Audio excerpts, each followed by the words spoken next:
Welcome viewers, টেকজেনের নতুন আরো একটি পর্বে আশা করি সকলেই ভালো আছেন। আমার পিসিতে দেখতে পাচ্ছেন এখানে কিন্তু মাই কম্পিউটার মানে কোনো অপশন নেই, রিসাইকেল বিন নেই, নেটওয়ার্কের অপশনগুলো নেই। সো এগুলো কিভাবে আনতে হবে থাকছে আজকের ভিডিওতে। তো চলুন শুরু করা যাক। ফার্স্টে ডেস্কটপ স্ক্রিনে রাইট মাউস ক্লিক করতে হবে, যেখান থেকে আমরা রিফ্রেশ করি সাধারণত।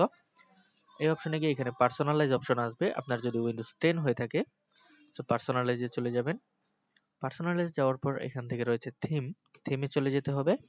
এখান থেকে রয়েছে ডেস্কটপ আইকন সেটিং, এখানে চলে যেতে হবে।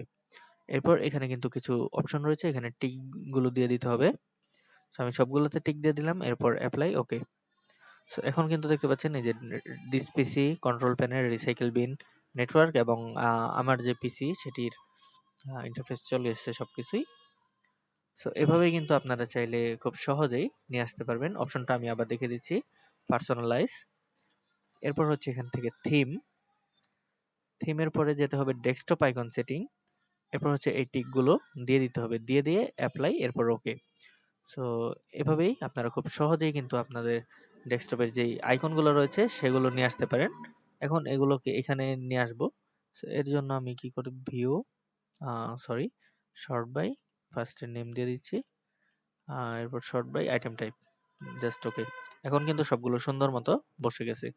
সো এভাবেই আপনারা খুব সহজেই আপনার যে পিসিতে ডেস্কটপ গুলো এই আইকন গুলো নিয়ে আসতে পারেন এবং এখান থেকে আপনারা সমস্ত কাজ করতে পারবেন। তো এই ছিল আজকের ভিডিওটি ভালো লাগলে একটি লাইক দিয়ে, চ্যানেলে নতুন হলে সাবস্ক্রাইব করে পাশে থাকুন। দেখা হচ্ছে পরবর্তী কোনো ভিডিওতে। সকলে ভালো থাকুন, সুস্থ থাকুন।